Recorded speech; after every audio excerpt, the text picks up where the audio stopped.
Anniversary के कुछ हफ्ते बाद उनके घर पर एल्बम आती है। चिंटू उस एल्बम को चेक कर रहा था, तभी वो देखता है एक भयानक सी फ़ोटो। ये फ़ोटो वो अपने पापा के पास लेकर जाता है। उस फ़ोटो में नज़ारा था कि केक कटिंग के टाइम पर वहाँ पर चिंटू का भाई और उनके दोनों माता पिता खड़े थे, लेकिन उसी के साथ मिंटू के पीछे एक औरत खड़ी हुई थी जिसने सफ़ेद साड़ी पहनी हुई थी, जो कि एक क्रीपी स्माइल दे रही थी, जैसे कि वो अपना एक मकसद पूरा करने वाली है।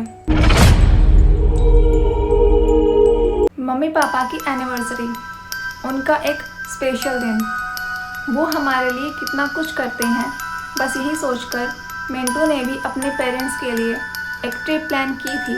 उसके दोनों पेरेंट्स को ही पहाड़ों में घूमना काफ़ी पसंद था, तो वो सोचता है कि क्यों ना एक ट्रिप हम उत्तराखंड करके आए। मिंटू के साथ साथ उसका छोटा भाई भी था, हम उन्हें बुलाएंगे चिंटू। मिंटू और चिंटू रियल ब्रदर्स थे, और जब इनके पेरेंट्स की एनिवर्सरी आती है तो ये सोचते हैं कि क्यों ना हम उनके लिए ये स्पेशल दिन और भी स्पेशल बनाएं उनकी फेवरेट प्लेस पर जाकर। उन्होंने सब प्लान कर लिया था, लेकिन वो अपने पेरेंट्स को कुछ नहीं बताते हैं। जब वो वहाँ पर जा रहे होते हैं, तभी रास्ते में उनके साथ कुछ अजीब और गरीब घटनाएं होने लग जाती है, जिसके कारण उन्हें ये ट्रिप कैंसिल करनी पड़ जाती है। ऐसी क्या घटना हुई होगी, चलिए देखते हैं। Hello guys, welcome to my YouTube channel. मेरा नाम है प्रिया और मैं लेकर आई हूँ एक न्यू हॉरर स्टोरी। और ये हॉरर स्टोरी दिल्ली की होने वाली है, जहाँ की एक न्यूक्लियर फैमिली, बिल्कुल छोटी सी फैमिली, ये प्लान करती है कि क्यों ना हम उत्तराखंड घूम के आएँ। एक्चुअली प्लानिंग उनके बच्चों ने की थी अपने पेरेंट्स के लिए। उनके पेरेंट्स की ये 24th एनिवर्सरी थी, तो मिंटू ने सोचा क्यों ना इसे थोड़ा और स्पेशल बनाया जाए। वो सब अपनी कार में उस जगह पर जाने वाले थे। इसी के साथ ही उनकी एक फैमिली रोड ट्रिप भी हो रही थी। सभी काफ़ी खुश थे और पेरेंट्स तो बिल्कुल सरप्राइज में थे कि आखिर हम जा कहाँ रहे हैं। मिंटू ने उनकी फाइनल डेस्टिनेशन नहीं बताई थी। सब अपनी पैकिंग कर लेते हैं, क्योंकि ये ट्रिप 2 से 3 दिन की होने वाली थी। आने जाने का रास्ता भी काफ़ी लंबा था। इसी के साथ मिंटू ड्राइव करते हुए अपनी ट्रिप के लिए चल देता है। उनके साइड में उनके पापा बैठे हुए थे, पीछे उनका छोटा भाई चिंटू और उनकी मम्मी थी। उनकी मम्मी ने काफ़ी स्नैक्स पैक कर लिए थे रास्ते में खाने के लिए, और बाकी तो सब पैकिंग ऑलरेडी हो ही चुकी थी।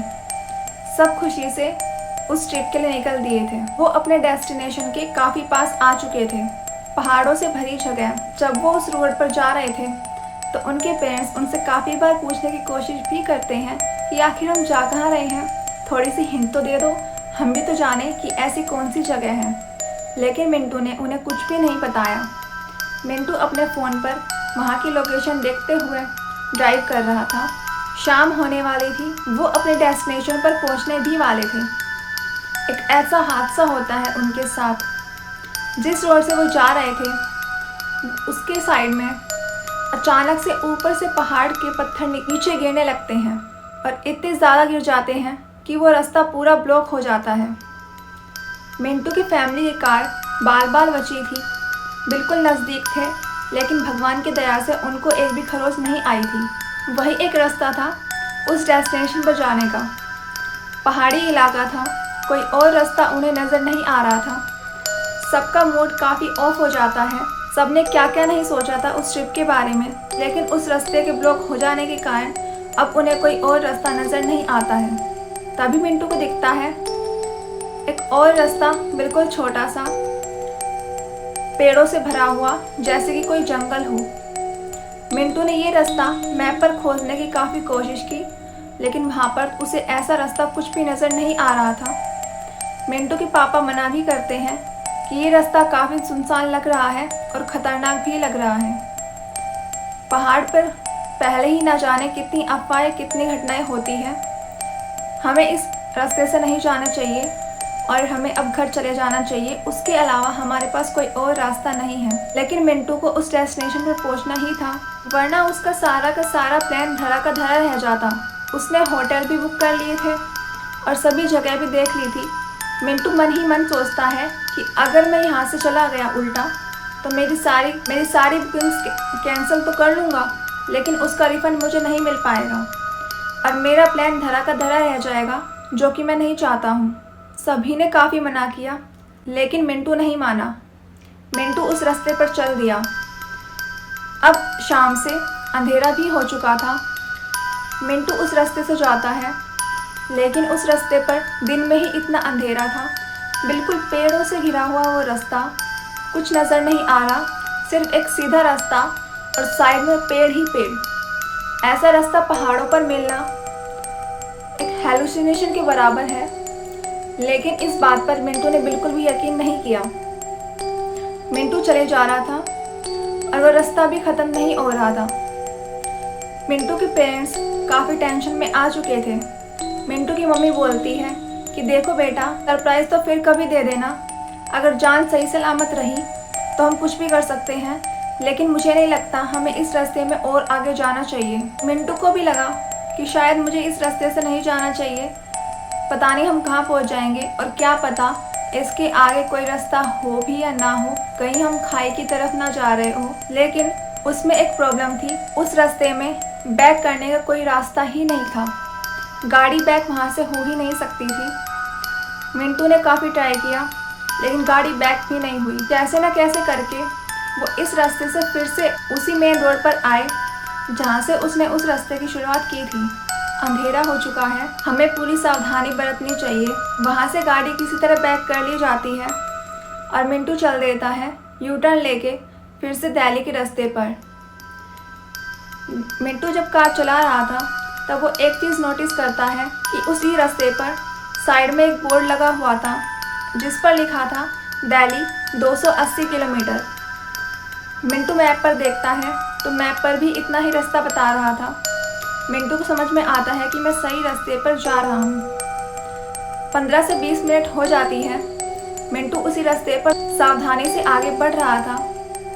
तभी मिंटू देखता है कि फिर से मिंटू को वही बोर्ड नज़र आता है, दिल्ली 280 किलोमीटर दूर। मिंटू को ये देखकर हैरानी होती है। मिंटू सोचता है कि मैंने शायद गलती से कुछ और नंबर पढ़ लिया होगा। मिंटू इस बात को किसी से नहीं बताता है और उसी रास्ते पर चलता हुआ जा रहा था। फिर से 15 से 20 मिनट बीतते हैं। फिर से एक बोर्ड नज़र आता है और उस बोर्ड पर वही सब लिखा हुआ था, दिल्ली 280 किलोमीटर दूर। मिंटू सोचता है कि ये मेरी आंखों के साथ क्या हो रहा है, मुझे एक ही चीज़ बार बार नज़र क्यों आ रही है, कहीं मुझे वहम तो नहीं हो रहा। तभी रास्ते में मिंटू की फैमिली को एक आंटी रोड के साइड में बैठी हुई नज़र आती है जो कि कीनू बेच रही थी। मिंटू की मम्मी सोचती है कि क्यों ना हम कीनू खरीद ले, जिससे हमारा सफ़र और भी आसान हो जाए। कुछ ना कुछ खाते हुए हम यहाँ से जल्दी अपने घर पहुँच जाएंगे। बस यही सोचकर उन आंटी से उनकी मम्मी ने कीनू ले लिया। कीनू लेने के बाद वो फिर से अपने घर की ओर जाने लगते हैं। तभी मिंटू के पापा ये नोटिस करते हैं कि वो आंटी फिर से उसी रोड पर बैठी हुई है। मिंटू के पापा सोचते हैं इस औरत से तो हमने पहले कीनू लिया था, ये अब फिर से यहाँ पर कैसे बैठी है। वो ये बात मिंटू से क्लियर करते हैं। तब मिंटू भी देखता है तो सच में वो औरत वहीं पर बैठी हुई थी। उस औरत के दिखने के बाद फिर से मिंटू को वही बोर्ड नज़र आता है जो कि उसे बार बार नज़र आ रहा था। मिंटू ये देखकर काफ़ी परेशान हो चुका था। वो थोड़ी देर रेस्ट लेने के लिए अपने पापा से बोलता है कि आप कार चला लीजिए, मुझे थोड़ी देर आराम करना है। अब उनकी कार मिंटू के पापा चला रहे थे। मिंटू के पापा घर की ओर जाने लग रहे थे। तभी उन्हें रास्ते में एक आदमी खड़ा हुआ नज़र आता है जो कि उनकी तरफ हाथ हिला रहा था। मिंटू के पापा गाड़ी को रोकते हैं। फिर वो आदमी उनके पास आता है और उनसे बोलता है कि ये आप गलत रास्ते पर जा रहे हैं, ये रास्ता तो पहाड़ी इलाकों की तरफ जाता है, आपको कहाँ जाना है। मिंटू के पापा बताते हैं कि मुझे दिल्ली जाना है। वो बोलते हैं कि आपको यहाँ से यू टर्न लेना होगा। ये बात सुनकर वो लोग सोचते हैं कि अभी तो हम यू टर्न लेकर उसी रास्ते से आए हैं जहाँ पर पत्थर गिरे हुए थे, लेकिन बिना कुछ सोचे शायद ये कोई यहाँ का लोकल होगा। बस इसी उम्मीद में उन्होंने अपनी गाड़ी फिर से यू टर्न ले ली और चल दिए उसी रास्ते पर। मिंटू के पापा मिंटू को डांट भी लगाते हैं कि पक्का तुम ही हमें गलत रास्ते पर ले आए हो, तुमने अच्छी तरह मैप पर चेक नहीं किया रास्ते को। तब मिंटू बोलता है कि नहीं, मैंने तो अच्छे से चेक किया था, ऐसा हो ही नहीं सकता कि हम गलत रास्ते पर हो। मैं पूरी सावधानी से इसी रास्ते पर आ रहा था जो रास्ता हमारे घर की ओर जाता है। दिल्ली पहुंचने का सिर्फ यही रास्ता मुझे मैप पर नजर आया। मिंटू के पापा जिन्होंने पहले ही यूटर्न ले लिया था वो उस रास्ते पर जाने लगते हैं। 1 घंटा बीत जाता है। 1 घंटा बीतने के बाद मिंटू के पापा ये देखते हैं और कि हम उसी रास्ते पर आ चुके हैं जहाँ पर पत्थर गिरे हुए थे। मिंटू के पापा फिर से गाड़ी को रोक देते हैं और साइड में फिर से वही आदमी आता है और उनसे पूछता है कि आप कहाँ जा रहे हैं। मिंटू के पापा बोलते हैं हम दिल्ली जा रहे हैं, आप हमें शायद पहले मिले थे। वो आदमी बोलता है कि नहीं, मैं तो नहीं मिला, लेकिन आप गलत रास्ते पर हैं। ये रास्ता तो पहाड़ी इलाका की तरफ जाता है, आपको यहाँ से यूटर्न लेना होगा, वो रास्ता जाता है दिल्ली की तरफ। ये बात सुनकर मिंटू की फैमिली काफ़ी हैरान थी कि पहली बात तो ये आदमी हमें 2-2 रास्ते पर कैसे नज़र आ सकता है। और इसी बीच उस औरत का नज़र आना और बार बार दिल्ली का वही बोर्ड नज़र आना उन्हें एक नॉर्मल बात नहीं लग रही थी। उन्हें ऐसा लग रहा था कि हम एक ही लूप में फंस चुके हैं। जैसा कि उस आदमी ने बोला था कि ये रास्ता तो पहाड़ी इलाके की तरफ जाता है और वो दिख भी रहा था क्योंकि वहाँ पर पहले से ही पत्थर पड़े हुए थे जहाँ पर मिंटू की फैमिली पहले भी आ चुकी थी। वो फिर से यूटर्न लेते हैं, फिर से वो उसी रोड पर चल देते हैं। मिंटू की फैमिली को अब ये लगने लगा था कि हम बस एक लूप में जाए जा रहे हैं, ना हमें कुछ रास्ता नज़र आ रहा है, हमें बस एक औरत ही बार बार नज़र आ रही है और एक आदमी हमें बार बार नज़र आ रहा है। हम आखिर है कहाँ, ये जानने के लिए मिंटू के पापा मिंटू को फिर से गूगल मैप ऑन करने के लिए बोलते हैं और जब मैप में देखा जाता है तो उसमें नज़र आता है कि वो 1 घंटे से उसी रास्ते पर खड़े हैं जिस रास्ते पर वो पहले थे। ये देखकर वो काफ़ी घबरा जाते हैं। आखिरकार हम कहाँ फंस गए, हमें कोई रास्ता नज़र क्यों नहीं आ रहा। मिंटू ने पहले भी मैप पर चेक किया था, उस टाइम पर भी कार इसी रोड पर खड़ी थी जिस रास्ते पर गूगल मैप अब दिखा रहा है। मिंटू को लगा शायद ये कोई नेटवर्क एरर होगा क्योंकि पहाड़ों में नेटवर्क प्रॉब्लम बहुत ज़्यादा होती है, इसलिए मिंटू ने गूगल मैप पर इतना ध्यान नहीं दिया। और फिर मिंटू को फिर से वो औरत रोड के साइड में बैठी हुई नज़र आती है। मिंटू के पापा बोलते हैं आखिर ये मसला क्या है, हम कहाँ फंस गए, हमें इस औरत से पूछना चाहिए। मिंटू के पापा गाड़ी से उतरकर उस औरत के पास जाते हैं। अपने पापा के साथ ही मिंटू भी कार से उतर चुका था उस औरत की तरफ जाने के लिए। जब वो दोनों औरत के पास खड़े थे, मिंटू के पापा उस औरत को काफ़ी बार बुलाते हैं, लेकिन उस औरत का चेहरा नीचे की ओर झुका हुआ था और वो औरत उन दोनों को इग्नोर किए जा रही थी। फिर मिंटू के पापा उस औरत के कंधे पर हाथ रखते हैं। जैसे ही उनका हाथ उस औरत के कंधे पर जाता है, वो औरत अपना चेहरा उठाती है। उस औरत का चेहरा आधा जला हुआ था, आधे चेहरे से खून टपक रहा था।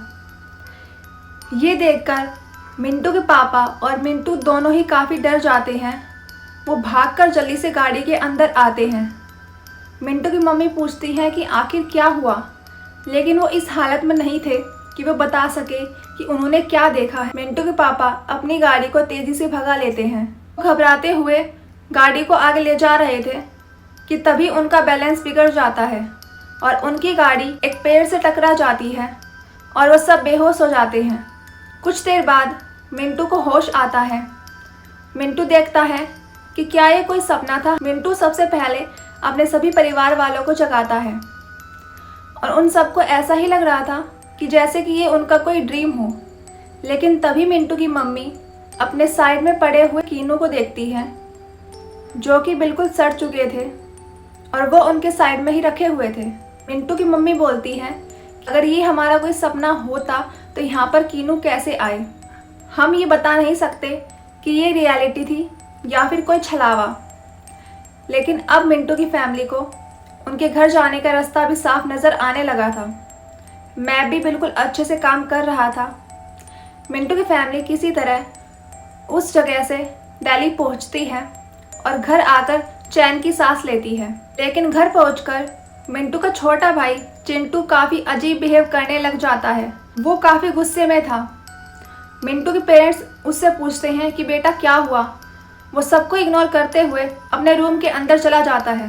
मिंटू की मम्मी बोलती है कि शायद ये थोड़ा थक चुका है, इसलिए ये ऐसे बिहेव कर रहा है। हमें भी अपने रूम में जाकर आराम करना चाहिए। क्या हुआ अगर हम उत्तराखंड नहीं घूम सके तो? हम हमारी एनिवर्सरी यहाँ पर सेलिब्रेट करेंगे अपने पड़ोसियों और रिलेटिव्स के साथ। मिंटू जो घर में आने के बाद अजीब सा बर्ताव कर रहा है, उसका बिहेवियर पूरी तरह से चेंज हो चुका है। घर में सेलिब्रेशन का माहौल है लेकिन वो खुश नज़र ही नहीं आ रहा। वो बिल्कुल अजीब बिहेव कर रहा है, ना किसी से बातें करना, ना किसी के साथ हंस बतलाना, ना ही डेकोरेशन में अपना हाथ पटाना। चिंटू उससे हेल्प भी मांगता है लेकिन मिंटू उसे पूरी तरह से इग्नोर कर देता है, जिस बात पर चिंटू को गुस्सा भी आ गया था। लेकिन चिंटू की मम्मी बोलती है कि कोई बात नहीं बेटा, लगता है ये थोड़ा सदमे में है। जो कुछ भी हमारे साथ हुआ, हम तो बड़े हो चुके हैं लेकिन ये अभी भी छोटा है। छोटे बच्चों के दिमाग में जल्दी असर हो जाता है। इन्हें सब ठीक करने के लिए थोड़ा टाइम चाहिए होता है। तुम भी मिंटू को थोड़ा टाइम दो। देखना जब एनिवर्सरी पर सब रिलेटिव्स आएंगे और साथ ही तुम्हारे कजन्स भी आएंगे तो ये उनके साथ खेलने लगेगा। फिर आता है एनिवर्सरी का डे। उस दिन सब बिजी थे। चिंटू की मम्मी, जिनका नाम मीना था, वो तैयार हो रही थी। चिंटू के पापा राजेश, वो भी डेकोरेशंस देखने में लगे थे, कहीं कोई चीज़ रह तो नहीं गई। चिंटू भी अपने पापा की हेल्प कर रहा था। लेकिन इसी बीच मिंटू सोफे पर एक कोने में बैठा था और वो किसी से कुछ बात नहीं कर रहा था। मीना मिंटू से बात करने के लिए आती है तो वो देखती है कि वो अब सोफे पर नहीं है, तो सोचती है कि शायद वो रूम में होगा। वो मिंटू के रूम में जाती है। वहाँ जाकर वो देखती है तो मिंटू बस बैठकर एक ही कोने में घूर रहा था। मीना बोलती है कि बेटा किसे देख रहे हो? मिंटू एक अजीब सी स्माइल करता है और उंगली करके बोलता है कि उन आंटी की ओर। वो अपनी उंगली सीलिंग की तरफ कर रहा था। ये देखकर मीना जम सी जाती है। वो बोलती है कि कौन आंटी? मिंटू बोलता है वही आंटी जिन्होंने हमें कीनू दिए थे। मीना बोलती है कि बेटा ऐसा गंदा मजाक तुम हमारे साथ मत करो, चलो नीचे आ जाओ, तुम्हारे सभी कजन्स भी आ गए हैं और सभी रिलेटिव्स का आना भी शुरू हो गया है। मीना किसी तरह मिंटू की ये बात को इग्नोर करना चाहती थी। वो सोचती है कि छोटा बच्चा है इसलिए बोल रहा है। 12th क्लास में पढ़ने वाला लड़का इतना भी छोटा नहीं कि वो ऐसा भद्दा मजाक करे। मीना ये बोलकर नीचे चली जाती है। नीचे सभी रिलेटिव्स आए हुए थे। उसी के थोड़ी देर बाद ही मिंटू भी नीचे आ जाता है और फिर होती है केक कटिंग सेरेमनी। जब केक कट किया जाता है तो सब वहाँ पर थे, लेकिन मिंटू उन्हें कहीं नज़र नहीं आता है। चिंटू मिंटू को ढूंढता है लेकिन मिंटू कहीं पर भी नहीं था। वो सोचता है कि वो अपने रूम में ऊपर होगा, तो वो ऊपर जाता है मिंटू को बुलाने के लिए। लेकिन वहाँ जाकर उसे ऐसा नज़ारा दिखता है कि उसकी चीख निकल जाती है। वो देखता है कि मिंटू अपने रूम के एक कॉर्नर में खड़ा था, लेकिन उसके पैर ज़मीन से 2 इंच ऊपर थे।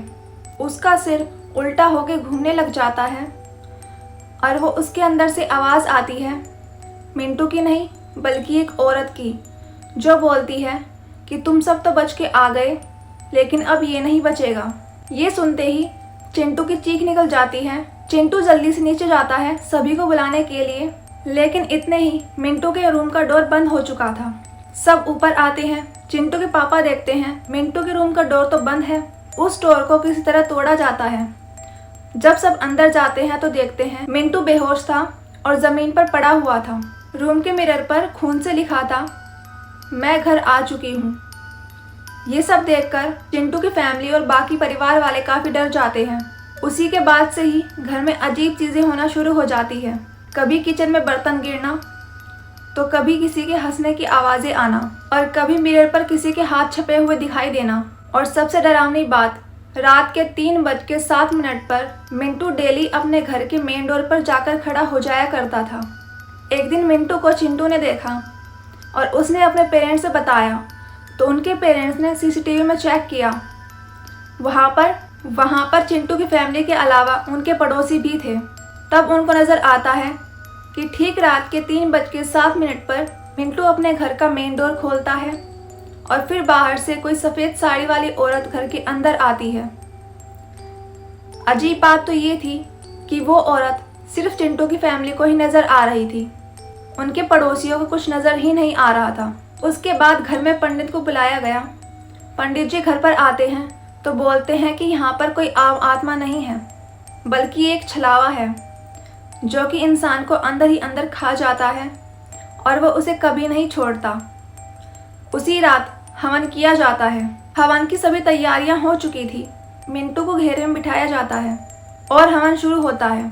हवन शुरू होने के बाद मिंटू की आवाज़ पूरी तरह से चेंज हो चुकी थी और वह ज़ोर ज़ोर से चिल्लाने लगता है कि ये घर मेरा है, मैं यहाँ से कहीं नहीं जाऊँगी। फिर अचानक घर की लाइट चली जाती है, बिल्कुल अंधेरा, और तभी चिल्लाने की आवाज़ आती है।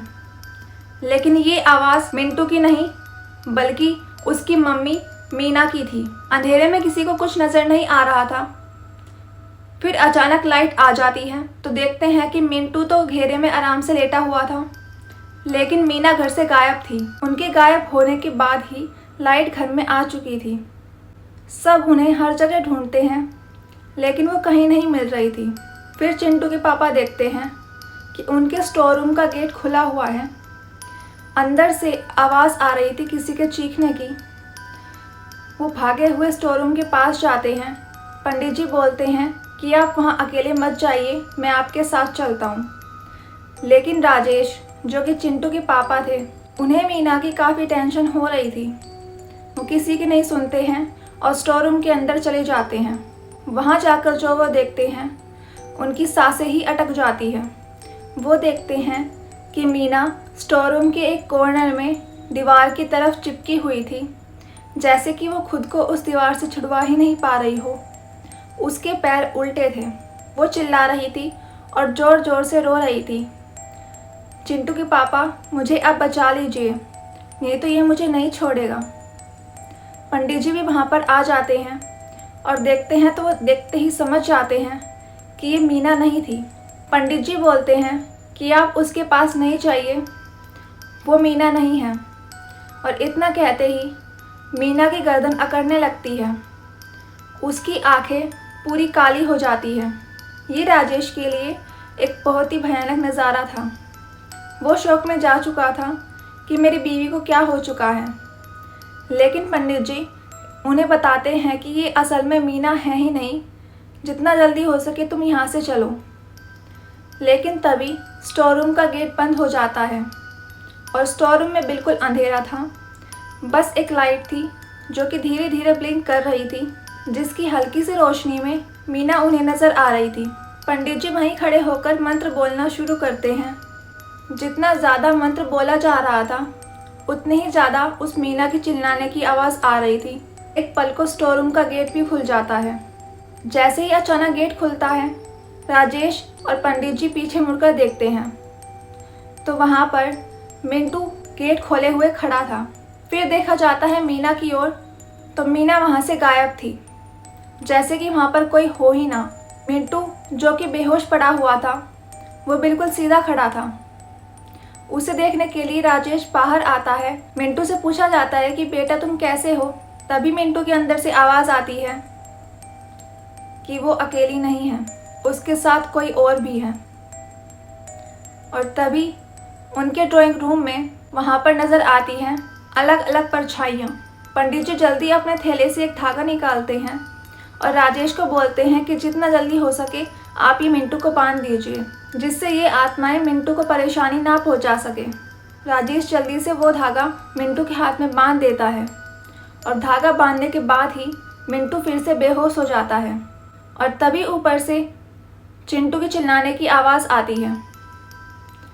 राजेश और पंडित जी दौड़े दौड़े ऊपर जाते हैं तो देखते हैं कि ऊपर वॉल के कॉर्नर पर मीना खड़ी हुई थी। चिंटू उन्हें देखकर रो रहा था, मम्मी आप यहाँ से उतर जाइए वरना आप नीचे गिर जाओगे। लेकिन मीना किसी की बात नहीं मान रही थी। राजेश उसे देखकर ज़ोर से चिल्लाता है, मीना। उसकी आवाज़ सुनकर मीना पीछे मुड़कर देखती है और एक क्रीपी सी स्माइल देती है और फिर से सीधा होकर नीचे की ओर कूद जाती है। उसके कूदते ही चिंटू और राजेश जल्दी से नीचे दौड़कर जाते हैं, लेकिन वहाँ जाकर देखते हैं तो ज़मीन पर कोई भी नहीं था। लेकिन वहाँ पर थे पैरों के निशान, जो कि घर से बाहर जा रहे थे। उसके बाद मीना को काफ़ी ढूंढा जाता है। घर घर, गली गली, हर जगह मीना को ढूंढा जाता है, लेकिन मीना कहीं नहीं मिलती है। पुलिस कंप्लेंट भी की जाती है और हर छानबीन की जाती है जितना वो फैमिली कर सकती थी, लेकिन मीना उन्हें कहीं नहीं मिलती है। इस इंसिडेंट के कुछ हफ्तों बाद राजेश के सपने में मीना आती है। मीना आकर उसे बोलती है कि आप लोग मुझे उत्तराखंड ही छोड़ आए थे और जो आप लोगों के साथ थी वो मैं नहीं थी। जब राजेश और चिंटू कीनू बेचने वाली औरत से रास्ता पूछने के लिए गाड़ी से उतरे थे, उस टाइम पर मीना भी गाड़ी से उतर चुकी थी, जिसके बारे में उन्हें नहीं पता था। मिंटू को तो उस टाइम पर कोई होश ही नहीं था, क्योंकि एक वक्त पर मिंटू ने उस आदमी से, जो कि बार बार उन्हें गलत रास्ता बताया जा रहा था, उसने उसकी आंखों में देख लिया था, जिससे मिंटू उस छलावे के वश में उसी वक्त पर हो चुका था। और जैसे ही डरकर चिंटू और राजेश गाड़ी में आते हैं, उस टाइम पर मीना नहीं बल्कि एक छलावा बैठा हुआ था, जो कि उनके घर पर उनके साथ आ गया था। वो सोचता है कि मुझसे इतनी बड़ी गलती कैसे हो सकती है कि मैं अपनी पत्नी को ही ना पहचान पाऊँ। वो अगले दिन ही चिंटू को अपने साथ लेकर फिर से उत्तराखंड के लिए चला जाता है। वहाँ जाकर वो हर किसी से मीना की तस्वीर दिखाकर पूछता है, क्या आपने मेरी पत्नी को कहीं देखा है? मेरी पत्नी यहाँ गायब हो गई थी और उसके बाद वो हमें नहीं मिली है। लेकिन मीना को वहाँ पर किसी ने भी नहीं देखा था। मीना आखिर कहाँ गई, किसके साथ गई, किसने उसे अपने वश में कर लिया, मीना जिंदा है भी या नहीं, ये किसी को भी नहीं पता। ये आज तक पंडित जी भी नहीं जान पाए। और बस इसी दुख के साथ अब चिंटू की फैमिली जी रही है। चिंटू आज भी अपने आप को दोष देता है कि क्यों ही मैंने वहाँ जाने का प्लान बनाया। अगर मैं ऐसा ना करता तो आज भी मेरी माँ मेरे साथ होती। वो इस गम में अब पूरी ज़िंदगी रहने वाला है। माँ से एक बच्चा कितना कनेक्टेड होता है वो हर किसी को पता है। और वही दुख अब मिंटू के मन में हमेशा रहेगा कि वो अपनी माँ से कभी नहीं मिल पाएगा। तो ये थी आज की स्टोरी। ऐसी ही और मज़ेदार कहानियाँ आगे आने वाली है। तब तक के लिए बने रहे। आई होप आपको आज की स्टोरी पसंद आई होगी। अगर आपको आज की स्टोरी पसंद आई है तो लाइक करके ज़रूर जाना और कमेंट ज़रूर करना। और अगर आप इस चैनल पर न्यू हो तो सब्सक्राइब ज़रूर करना। Thanks for watching.